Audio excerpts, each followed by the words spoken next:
আমি নবী তোমাকে বলে গেলাম তুমি এখন মোবাইলে যা করবো এটা তোমার চোখের জিনা হবে।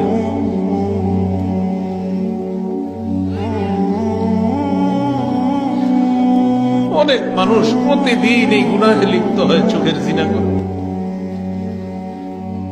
একটা নারী পুরুষের বৈধ সম্পর্কের সূচনা হবে বিয়ের মাধ্যমে।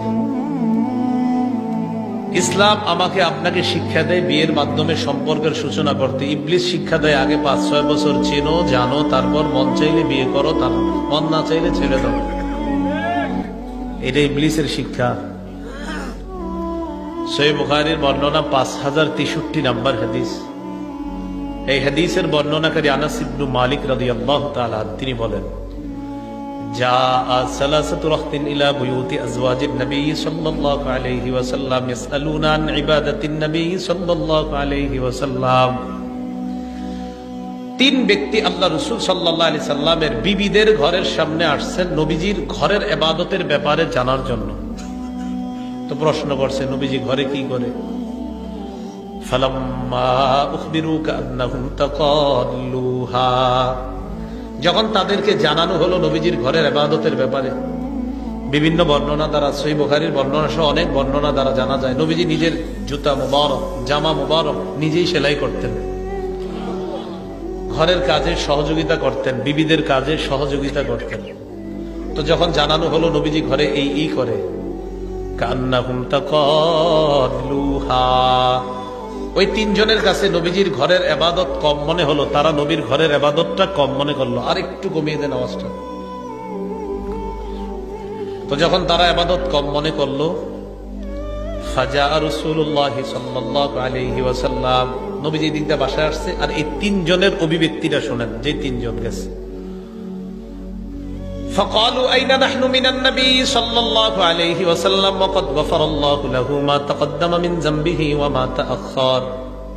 তাদের তিনজনের বক্তব্য, কোথায় আমরা, কোথায় আল্লাহ নবী।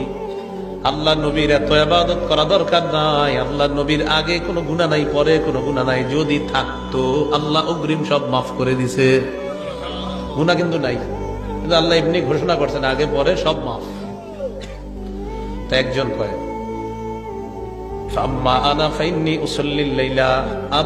একজন কয় আমি সারা রাত নামাজ পড়বো, আমি ঘুমাবো না। ওনার মতে সারা রাত নামাজ পড়ার মানেই হলো বড় ইবাদত গুজার।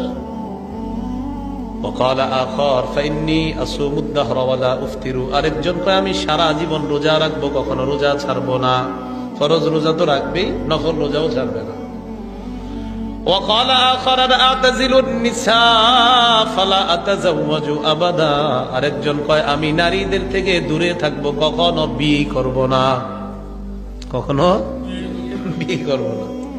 فجاء رسول الله صلى الله عليه وسلم إليهم فقال أنتم الذين قلتم كذا وكذا। তাদের কাছে নবীজি আসলেন, আসার পর বললেন তোমরাই কি তারা যারা এটা বললা ওটা বললা এমন এমন বলছো।